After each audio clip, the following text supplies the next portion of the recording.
اعوذ باللہ من الشیطان الرجیم بسم اللہ الرحمن الرحیم وَإِذَا بَدَّلْنَا آیَةً مَكَانَ آیَةٍ، اور جب ہم ایک آیت کی جگہ دوسری آیت بدلتے ہیں، وَاللَّهُ أَعْلَمُ بِمَا يُنَزِّلُ، اور اللہ تعالیٰ بہتر جانتا ہے کہ اس نے کیا نازل کرنا ہے۔ قَالُوا إِنَّمَا أَنْتَ مُفْتَرٍ، یہ کافر لوگ کہتے ہیں کہ آپ اپنی طرف سے جھوٹ بناتے ہیں۔ بل اکثرهم لا يعلمون، بلکہ ان میں سے اکثر نہیں جانتے۔ قرآن پاک کی بہت ساری آیات ایسی ہیں جن کو اللہ تعالیٰ نے منسوخ فرمایا، یا تو ان کے الفاظ اور معنی دونوں منسوخ ہوئے، یا صرف الفاظ منسوخ ہوئے، یا صرف معانی منسوخ ہوئے، اور بہت ساری آیات اللہ تعالیٰ نے دوسری نازل فرمائی، جس طرح قبلہ کے تبدیل ہونے کا حکم قرآن پاک میں ہے۔ اسی طرح اور کئی آیات ایسی ہیں کہ جو قرآن پاک میں موجود تو ہیں لیکن ان کا حکم منسوخ ہو چکا ہے۔ تو جب ایک آیت کی جگہ دوسری آیت نازل ہوتی تو کفار اعتراض کرتے کہ نعوذ باللہ، اگر یہ اللہ کا کلام ہوتا، اگر اللہ تعالیٰ کی طرف سے یہ نازل شدہ ہوتا تو اس میں کبھی بھی تبدیلی نہ ہوتی۔ تو وہ کہتے تھے کہ کیا نعوذ باللہ اللہ تعالیٰ کو پہلے معلوم نہیں تھا کہ اللہ تعالیٰ نے پہلے ایک حکم نازل کیا، پھر اس کو منسوخ کر کے دوسرا حکم نازل فرمایا؟ تو کیا اللہ تعالیٰ کو پہلے معلوم نہیں تھا کہ میں نے یہ حکم نازل کرنا ہے، یا نعوذ باللہ پہلے والا غلط تھا؟ تو اس کے جواب میں اللہ تعالیٰ نے فرمایا کہ جب بھی کوئی ایک آیت کی بدلے دوسری آیت لائی جاتی ہے، نازل کی جاتی ہے، وَاللَّهُ أَعْلَمُ بِمَا يُنَزِّلُ، تو وہ اللہ تعالیٰ بہتر جانتے ہیں کہ کیا اتارنا ہے۔ تو یہ ایک آیت کی جگہ دوسری آیت اس وجہ سے نازل نہیں ہوتی تھی کہ اللہ تعالیٰ کو معلوم نہیں تھا۔ اللہ تعالیٰ تو عالم الغیب ہیں، بلکہ اللہ تعالیٰ حکمت کے مطابق اپنے بندوں کے لیے احکامات کو تبدیل فرماتے تھے۔ یعنی بعض اوقات ایسا ہوتا تھا کہ پہلے ایک حکم نرمی والا ہوتا تھا، پھر جب لوگوں کی عادت بن جاتی تو پھر اللہ تعالیٰ دوسرا حکم اس سے تھوڑا سخت فرماتے۔ تو حکم تو دونوں اللہ تعالیٰ کے ہوتے تھے، اللہ تعالیٰ کو علم تھا، لیکن اللہ تعالیٰ اپنے بندوں کی آسانی کے لیے بتدریج آہستہ آہستہ احکامات کو نازل فرماتے تھے۔ اسی طرح جو قبلہ کی تبدیلی کا حکم تھا تو وہ بھی اللہ تعالیٰ کی ایک حکمت کے مطابق تھا۔ اسی طرح قرآن پاک میں روزوں کے متعلق پہلے یہ حکم تھا کہ اگر کوئی شخص روزہ نہیں رکھتا تو اس نے یعنی بیماری یا سفر کی وجہ سے وہ روزہ چھوڑتا ہے تو بعد میں اس نے اس روزے کی قضا کرنی ہے، اور اگر قضا بھی نہیں کر سکتا، یعنی بیماری ایسی ہے اللہ نہ کرے کہ وہ نہ ختم ہونے والی ہے، یا وہ اسی بیماری میں مر گیا، تو اب اس کا فدیہ ادا کرنا ہے۔ لیکن اس سے پہلے حکم یہ تھا، قرآن پاک میں ہی ہے، کہ اگر کوئی قضا کرنے پر قادر بھی ہے تو وہ فدیہ ادا کر سکتا ہے۔ لیکن بعد میں حکم نازل ہوا کہ جب تک وہ قضا کر سکتا ہے اس نے قضا ہی کرنی ہے۔ ہاں، اگر کوئی قضا کرنے پہ قادر نہیں ہے تو پھر وہ روزوں کا فدیہ ادا کر سکتا ہے۔ تو اس طرح اللہ تعالیٰ اپنی حکمت کے مطابق احکامات کو تبدیل کرتے رہے۔ تو یہ کفار کا ایک اعتراض تھا۔ تو اللہ تعالیٰ نے فرمایا کہ یہ اللہ تعالیٰ کا کام ہے، اور اللہ تعالیٰ بہتر جانتے ہیں کہ اللہ تعالیٰ نے کیا نازل کرنا ہے۔ اور نزلہ قل نزلہ روح القدس من ربک بالحق، کہہ دیجئے کہ اس قرآن پاک کو تو روح القدس یعنی جبرائیل علیہ السلام نے آپ کے رب کی طرف سے صحیح طریقے سے نازل فرمایا ہے۔ لیثبت الذین آمنوا، تاکہ وہ ثابت قدم رکھے ایمان والوں کو، وہدن، اور ہدایت کا ذریعہ بنے، وبشریٰ للمسلمین، اور مسلمانوں کے لیے خوشخبری۔ تو قرآن کریم میں پہلے سپارے میں بھی اللہ تعالیٰ نے اسی قسم کا حکم نازل فرمایا کہ ما ننسخ من آیت او ننسہا، کہ جب بھی کوئی آیت ہم منسوخ کرتے ہیں یا اس کو بلاتے ہیں، نأت بخیر منہا او مثلہا،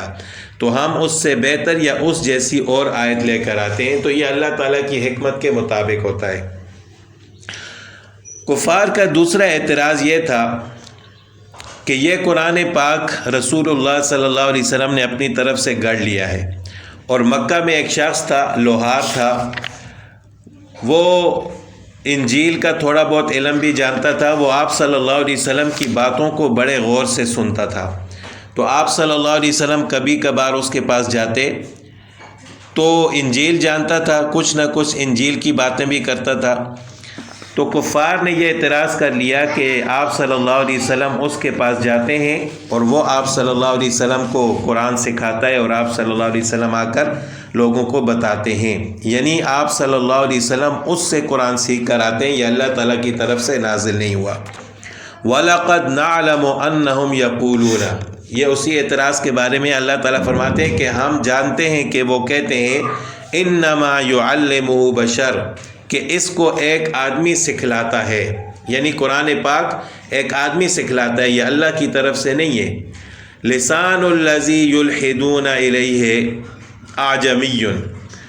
جس کی طرف یہ تعریض کرتے ہیں یعنی توڑ پھوڑ کر باتوں کو ملاتے ہیں، وہ عجمی زبان والا ہے۔ وَهَذَا لِسَانٌ عَرَبِيٌّ مُبِينٌ، اور یہ قرآن عربی زبان میں واضح ہے۔ یعنی ان کا اعتراض تو اسی وجہ سے بے وقوفانہ اور جاہلانہ ہے کہ قرآن پاک کی جو فصاحت اور بلاغت ہے، قرآن پاک کی جو عربی ہے، یہ تو عرب لوگ اس کو جاننے سے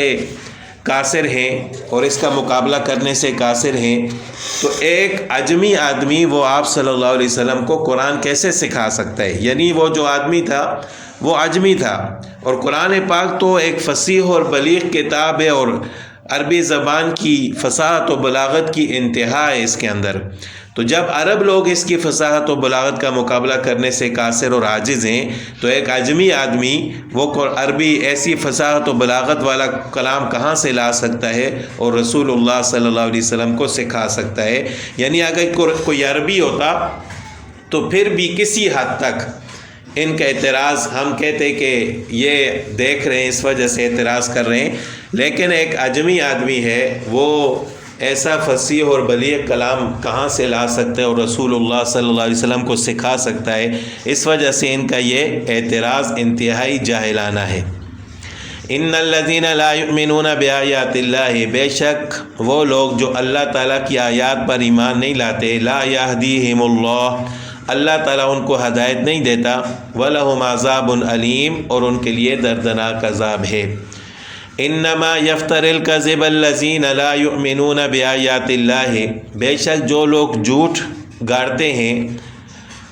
لا یؤمنون بآیات اللہ، اللہ تعالیٰ کی ایمان باتوں آیات پر ایمان نہیں لاتے، وَأُولَئِكَ هُمُ الْكَاذِبُونَ، اور وہی لوگ جھوٹے ہیں۔ من کفر باللہ من بعد ایمانہ، جس شخص نے اللہ تعالیٰ پر ایمان لانے کے بعد اللہ کا کفر کیا، انکار کیا، الا من اکرہ، مگر وہ شخص اس حکم میں شامل نہیں ہے جس پر زبردستی کی گئی ہو، وقلبہ مطمئن بالایمان، اور اس کا دل ایمان پر مطمئن اور برقرار ہو۔ یعنی من کفر باللہ من بعد ایمانہ میں وہ لوگ شامل نہیں ہیں کہ جن پر زبردستی کی گئی، انہوں نے صرف زبان سے کلمہ کفر کہا جبکہ ان کے دل میں ایمان تھا۔ ولیکن من شرح بالکفر، بلکہ یہ حکم ان لوگوں کے لیے ہے کہ جس نے اپنا سینہ کھول دیا کفر کے لیے، فعلیہم غضب من اللہ، تو ان پر اللہ کا غضب ہوگا، ولہم عذاب عظیم، اور ان کے لیے بڑا عذاب ہے۔ یہ حکم ہے مرتد کا کہ جو شخص ایمان لانے کے بعد دوبارہ کافر بن جائے، مرتد ہو جائے، تو آخرت میں تو اس کے لیے عذاب یہ ہے کہ وہ اللہ تعالیٰ کے غضب کا مستحق ہوگا اور اس کے لیے بڑا عذاب ہے۔ دنیا میں اس کی سزا یہ ہے کہ اس کو قتل کیا جائے گا، لیکن یہ قتل کرنا ہر شخص کا کام نہیں ہے، یعنی کسی کو یہ اجازت نہیں ہے کہ وہ بغیر چھوٹی چھوٹی بات پر دوسرے پر کفر کا فتویٰ لگائے اور اس کو قتل کر دے، بلکہ یہ کام حاکم وقت کا اور قاضی وقت کا ہے۔ یعنی اگر کوئی شخص ایسا کلمہ کفر کہتا بھی ہے تو دوسرے لوگوں کو چاہیے کہ وہ اس کے خلاف کیس درج کروائیں، پھر عدالت میں جا کر اس کے کفر پر گواہی دیں، اس کے خلاف کفر ثابت ہو جائے، یا وہ خود اقرار کر لے کہ نعوذ باللہ اس نے اسلام کو چھوڑ کر کفر اختیار کر لیا ہے، تو پھر حاکم وقت یا قاضی وقت اس کو کہے گا کہ ابھی بھی تمہارے پاس مہلت ہے، اگر دوبارہ اسلام قبول کر لو۔ پھر بھی اگر وہ نہیں کرتا تو پھر اس کے لیے قتل کا حکم جاری کیا جائے گا کہ اس کو قتل کر دیا جائے، یہ دنیا میں اس کی سزا ہے۔ لیکن ہر آدمی کو قتل کرنے کی اجازت نہیں ہے، جس طرح ہم دیکھتے ہیں آج کل کہ لوگ خود ہی اپنی طرف سے دوسرے لوگوں پر گستاخی اور کفر کا فتویٰ لگاتے ہیں چھوٹی چھوٹی باتوں پر، پھر ان کو مار دیتے ہیں، قتل کر دیتے ہیں۔ تو اس طرح ہر شخص کو اس کی اجازت نہیں ہے۔ تو بہرحال یہ آیت جو ہے چند صحابہ کرام کے بارے میں نازل ہوئی جن کو مشرکین نے گرفتار کر لیا تھا، اور مشرکین نے کہا تھا کہ یہ کفر اختیار کر لیں ورنہ انہیں قتل کر دیا جائے گا۔ یہ گرفتار ہونے والے حضرت عمار اور ان کے والدین یاسر، حضرت سمیہ رضی اللہ تعالیٰ عنہم، حضرت صہیب رضی اللہ تعالیٰ عنہ، حضرت بلال اور خباب رضی اللہ تعالیٰ عنہم تھے۔ ان حضرات میں سے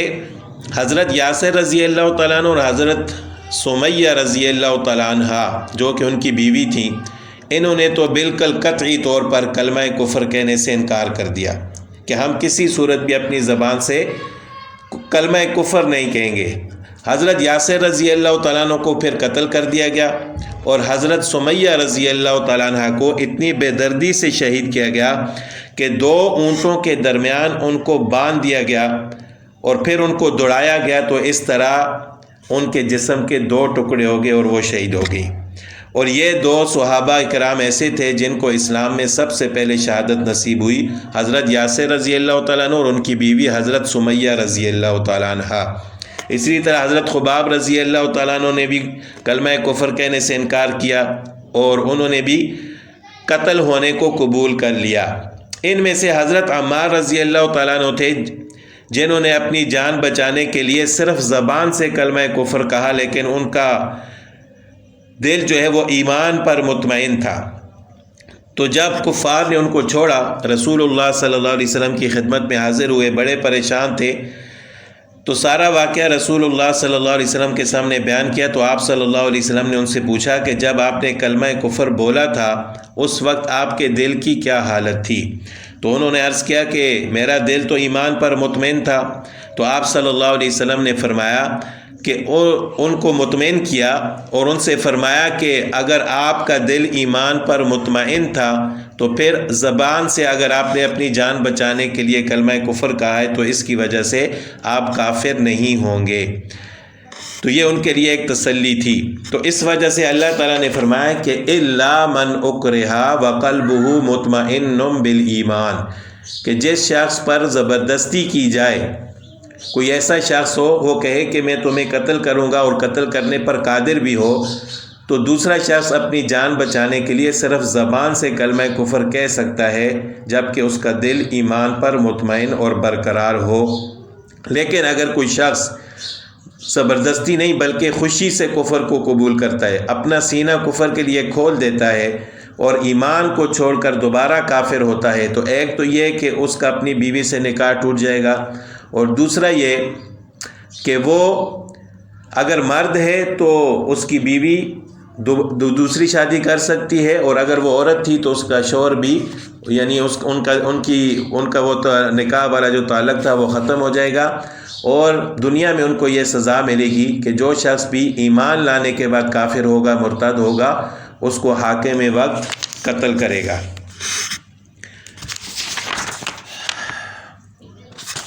اچھا،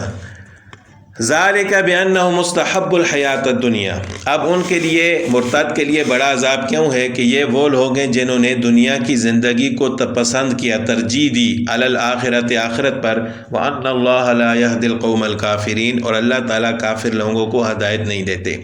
اولئک الذین طبع اللہ علی قلوبہم، یہ وہ لوگ ہیں کہ اللہ تعالیٰ نے مہر لگا دی ان کے دلوں پر، وسمعہم، اور ان کے کانوں پر، وابصارہم، اور ان کی آنکھوں پر، واولئک هم الغافلون، اور یہی لوگ ہیں جو غافل ہیں۔ لا جرم،